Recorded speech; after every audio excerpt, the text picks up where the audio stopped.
It's a usual night shopping trip for most of the citizens in Star City as they walk through the aisles of the supermarket. Suddenly, a group of thieves with covered faces enter the supermarket, terrorizing everyone. They get the money from the cash registers, and one brave employee alerts the authorities by triggering the alarm. He is almost shot by a robber when Green Arrow interferes to save him and capture all the thieves. His arrows prove to be too much for the robbers, and at the end, Green Lantern pays a visit bearing news from headquarters. They are teleported back to the Justice League watchtower in space, and Green Arrow is amazed to witness not just Batman, Superman, Wonder Woman, J'onn J'onzz, and Flash, but then he looks around and sees a much larger crowd of superheroes. Superman addresses the assembled crowd, saying that the newly expanded league has a chance to do real good in the world, provided that they work together and in coordination, which is J'onn's responsibility. While he speaks, Batman talks privately with Green Arrow, who politely declines membership. In his opinion, the League is too focused on big threats like monsters and alien invasions, while Arrow is devoted to helping the little guy. J'onn hands out a mission, a nuclear energy signature which is moving across Jeang May, a country wedged in between China and North Korea. Green Lantern, Captain Atom, and Supergirl are chosen to investigate. Green Arrow, reluctant to use the teleporter again, insists on hitching a ride home in their Javelin. On the way, Lantern and Captain Atom explain that the country they are visiting is notoriously xenophobic, and it is a criminal act for United States citizens to go there. Supergirl is mischievous as usual, and Arrow finds it funny. Finally, someone likes him. Arrow and Captain Atom have a rather awkward chat. Maybe some small talk? Arriving, the team is attacked by the country's military forces. Green Lantern put a lantern shield around them to fend off the incoming RPGs and later seize all their weapons. Their commander, General Kwan, orders his men to stand down and apologizes, but firmly rejects their offer to help and tells them to leave. Looks like another North Korea to me. J'onn tells them that they can't go against the government's wishes, but Green Arrow is unwilling to accept this and strikes out on his own, taking the Geiger meter with him as well. He is an immature version of Batman. Climbing through the bush, Green Arrow sees Kwan's forces evacuating peasants across a bridge. When a truck spins out of control, Arrow helps save the driver with his arrows and ropes. Angrily, Kwan insists that everything is under control, but just then, a gigantic nuclear-powered robot appears, spraying destruction everywhere. What are these Asians really up to, huh? Arrow gives chase to this monstrosity when the rest of the team arrives. Captain Atom attempts to absorb the robot's energy, while Supergirl goes head-to-head with this giant robot. Lantern creates a bridge with his ring for people to cross onto the other side while the fight's still going on. Captain Atom falls down as there is too much for him to handle. Likewise, the robot is too strong for Supergirl, and Lantern is seriously injured after suffering a head-on nuclear blast by the robot. Going through the destruction, the team finds a group of the country's scientists, who admit that they built the robot to protect us from the foreigners, but they lost control. They have carbon rods that will disable the robot's reactor, but they have to be inserted into a cavity in its chest. Captain Atom takes the rods and says he has to try, even though the heat from the reactor may destroy him. Green Arrow is full of nothing but respect for the captain for his selfless sacrifice. Then, they all go back in for the attack on the nuclear robot. But as the battle intensifies, searing heat tears through his containment suit, a critical failure that forces him to ascend rapidly into the upper atmosphere. Then, in a breathtaking moment, a blinding explosion of energy erupts across the sky, painting the heavens with its fiery aftermath. A sad end to a mighty hero, is it? Enraged, Supergirl flies at the robot but is unable to stop. Green Arrow picks up the remaining 3 rods and tries to shoot them into the cavity with his bow, but misses twice. Breaking the last rod into pieces, he lashes a piece to the end of an arrow and makes the shot.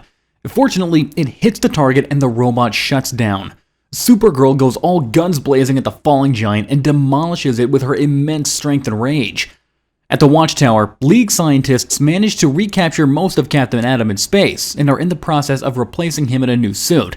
Lantern tells Supergirl that she acted recklessly, and if she ever puts herself or her teammates in danger again, threatens to have her kicked out of the Justice League, but admits she still did a good job.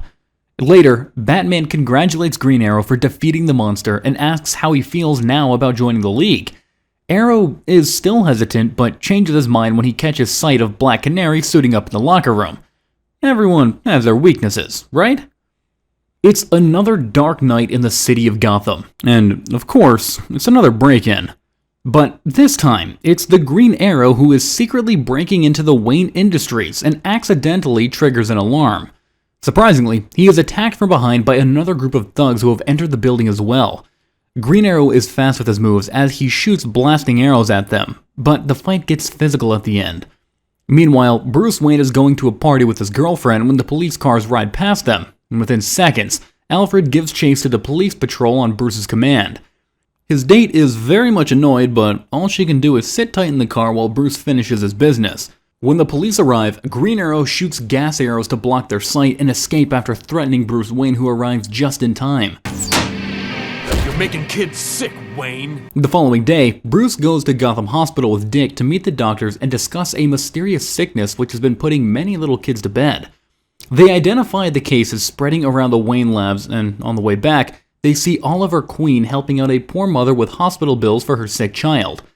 That night, Batman and Robin are collecting samples from the waterways running through Gotham when they are confronted by Green Arrow. Soon, Robin falls from a tree, but Batman catches him as he begins to feel sick and dizzy. They are then attacked by Count Vertigo and his men, who wear earpieces to resist Vertigo's powers.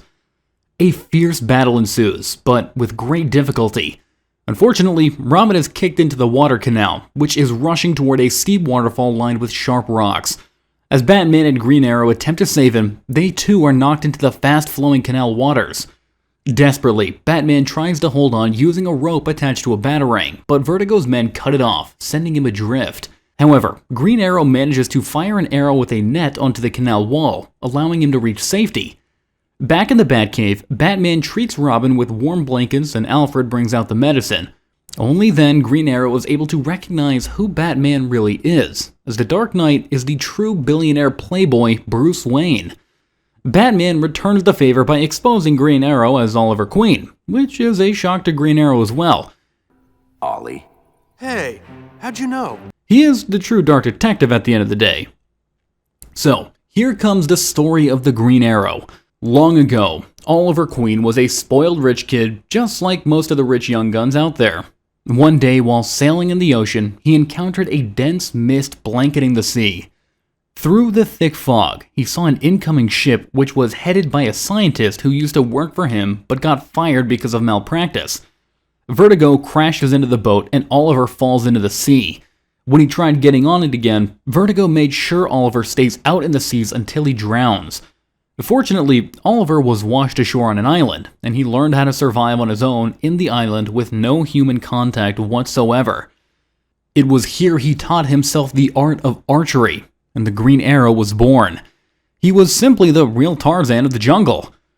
Weeks and months passed, and after 3 years, he was finally rescued by another ship which was sailing past near the island. When he returned back, the first thing he found out was the children getting sick with some poison which was put out by the Wayne Industries in Gotham. After discussing the plans with Batman, the duo gets into the Batmobile and races down the streets of Gotham to the Wayne Industries factory to investigate. Inside the factory, the discovery of hidden chambers where Count Vertigo has built a giant gyroscope to control the people of Gotham. He threatens the duo with his Vertigo powers and orders the thugs to take down the two heroes and end them up for good. As soon as Vertigo goes away with the gyroscope, Batman gives Green Arrow special earbuds to seal off his inner ear, so the Vertigo effects go away from them. Now, armed with improved defense against the Vertigo effect, Batman and Green Arrow unleash a relentless assault, swiftly taking down the thugs and soon give chase to Count Vertigo to take down his Madman project once and for all. Batman figures out where Vertigo is headed, as he was going in for newly printed cash by the Central Bank Depository. Vertigo arrives at the depository, and with his Vertigo effect on the guards, he is able to gain control of the place, and his thugs start loading the cash into their helicopter. Batman has to drive out of his skin as he reaches the depository as the drivers on the highway are wavering due to the Vertigo effect caused by Count Vertigo. Arrow is actually impressed with his driving skills. Just as Vertigo was about to leave, Batman and Arrow arrived in the Batmobile like in a movie. They're able to take out the thugs successfully with their earplugs, but Vertigo, being cunning, throws this giant gyroscope towards Arrow. Batman jumps and tackles Arrow away from the incoming doom, and Vertigo manages to take off in his helicopter. Although Arrow wants to hunt the Vertigo down, Batman shouts at him to join forces and save the guards at the depository by the giant sphere from crushing them. With a flurry of batarangs and exploding arrows, Batman and Green Arrow manage to halt the giant sphere in its tracks. But when Batman turns to check on Green Arrow, he finds that the Archer has already latched onto a helicopter with a well-placed arrow. Wasting no time, Batman speeds off in the Batmobile, giving chase, while Green Arrow clings to the deck of the helicopter with nothing but his bare hands, struggling to hold on as Vertigo tries to shove him off. Batman launches himself from the Batmobile towards the flying helicopter and takes down Vertigo. But the pilot comes after him, putting the flying machine on autopilot. Finally, they are able to put the pilot on to sleep and Vertigo pinned to the wall while Batman navigates the helicopter himself.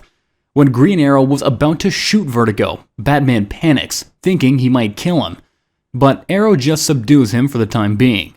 Back in the Batcave, after a job well done, Batman is annoyed with Robin playing with the arrows mischievously. Arrow decides to leave for Star City as his work here is done. Thank you for watching Second Look. Like, comment, share, and subscribe for more awesome videos. Have a nice day.